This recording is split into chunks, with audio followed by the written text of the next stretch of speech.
বাবা, এই দুনিয়ার সব কিছু হারিয়ে গেলেও নামাজ ছাড়া তুমি এক পাও ওপারে এগোতে পারবে না কি? আবির হাসত, বলতো, মা, ইনশাল্লাহ একদিন ঠিক শুরু করব।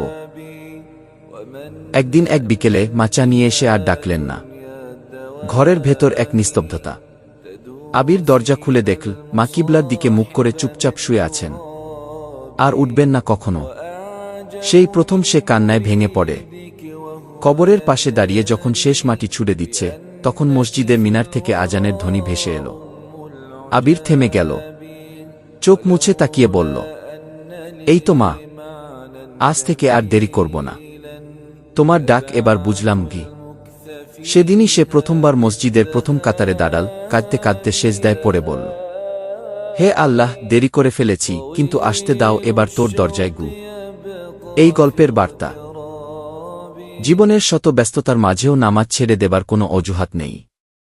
একদিন ডাক আসবে যেখানে আর সেজদার সুযোগ থাকবে না।